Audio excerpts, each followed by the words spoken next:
नमस्कार, आप देख रहे हैं लाइव हिंदुस्तान। कांग्रेस के सांसद और नेता प्रतिपक्ष राहुल गांधी ने 7 अगस्त को इंडिया गठबंधन के तमाम नेताओं को अपने घर पर डिनर के लिए आमंत्रित किया है।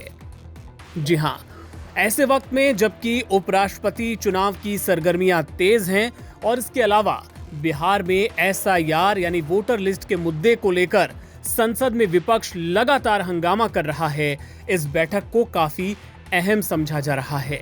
खास बात यह भी है कि लोकसभा चुनाव के 14 महीने बाद विपक्षी इंडिया ब्लॉक के नेता एक साथ आने वाले हैं। इसके पहले एक वर्चुअल मीटिंग भी हुई थी संसद सत्र के पहले, लेकिन नेताओं की मौजूदगी में, फिजिकल मौजूदगी में ये पहली बैठक बताई जा रही है, जो कि राहुल गांधी ने खुद नेताओं को आमंत्रित किया है। सूत्र बता रहे हैं कि राहुल गांधी की तरफ से ये न्योता तमाम नेताओं को गया है और राहुल अपनी डिनर डिप्लोमेसी के जरिए एक तीर से कई निशाने साधना चाहते हैं। अव्वल तो ये कि राहुल गांधी की कवायद ये है कि जो विपक्षी एकता है, जो एकजुटता है, उसको किसी भी कीमत पर बरकरार रखा जाए, क्योंकि एसआईआर एक ऐसा मुद्दा है जिसमें तमाम विपक्ष के दल एक साथ आकर खड़े हुए हैं और संसद में ये एकजुटता साफ तौर पे देखने को मिल रही है। राहुल गांधी चाहते हैं कि ये जो विपक्षी एकता है, इसके जरिए उपराष्ट्रपति चुनाव में भी सरकार को टफ कंपटीशन दिया जाए, एक संयुक्त प्लान बनाया जाए और इसके जरिए 9 सितंबर को होने वाले उपराष्ट्रपति चुनाव में एक संयुक्त उम्मीदवार उतारने पर चर्चा की। Aim right, achieve big. At KR Mangalam University, we provide you the platform to turn your dreams into reality. At KR Mangalam University. अब बात भी इस मीटिंग में कही जा रही है।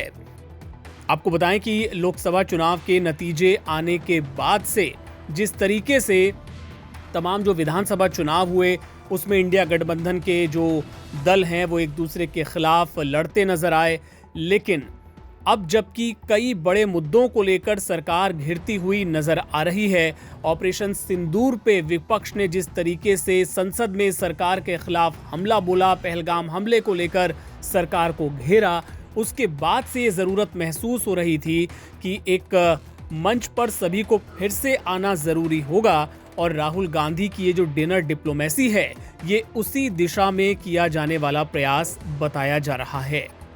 और सवाल ये भी है कि राहुल गांधी ने तो ये पहल की है, लेकिन क्या तमाम जो विपक्षी दल के नेता हैं वो इसमें शामिल होंगे? तो आपको बता दें कि राहुल गांधी के इस डिनर में अखिलेश यादव, तेजस्वी यादव की मौजूदगी कंफर्म मानी जा रही है।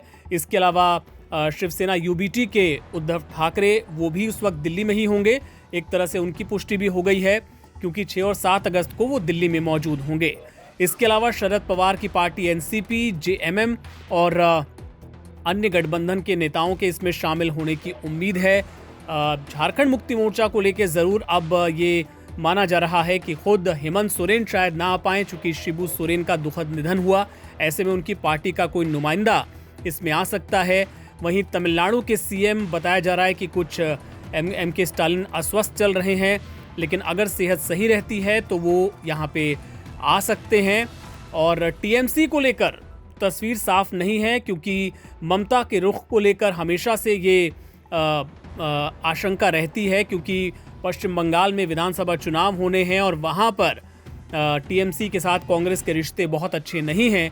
लेकिन जिस तरीके से बिहार में एसआईआर का मुद्दा गरमाया है और संसद के दोनों सदनों में विपक्ष ने एकजुट होकर इसके खिलाफ आवाज बुलंद की है, उसे देखते हुए ऐसा माना जा सकता है कि अगर ममता खुद नहीं आई तो अपने किसी वरिष्ठ नेता को इसमें शिरकत करने के लिए जरूर भेज सकती हैं, क्योंकि एसआईआर को लेके ये भी माना जा रहा है कि पश्चिम बंगाल और अन्य राज्यों में भी चुनाव आयोग उसको करवा सकता है। एक और वजह जो इस मीटिंग की मानी जा रही है वो ये कि राहुल गांधी अपनी स्वीकार्यता को बढ़ाने की कोशिश में जुटना चाहते हैं। दरअसल 2024 के लोकसभा चुनाव में इंडिया गठबंधन ने बहुत ही बेहतर प्रदर्शन किया, लेकिन उसके बाद से विधानसभा चुनाव में जिस तरीके से इंडिया गठबंधन के जो घटक दल हैं उनके हित आपस में टकराए, एक दूसरे के खिलाफ चुनाव लड़ा और एक दूसरे के खिलाफ कई राज्यों में बयानबाजी भी हमने देखी।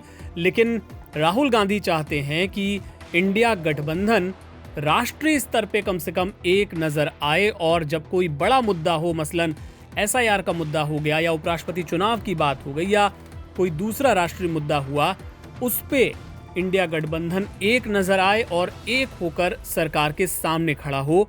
और यही वजह है, और उसका जो नेतृत्व है वो राहुल गांधी करते हुए शायद दिखना चाहते हैं। यही वजह है कि उन्होंने इस बार डिनर डिप्लोमेसी का रास्ता अख्तियार किया है। देखना होगा कि इसका क्या असर देखने को मिलता है।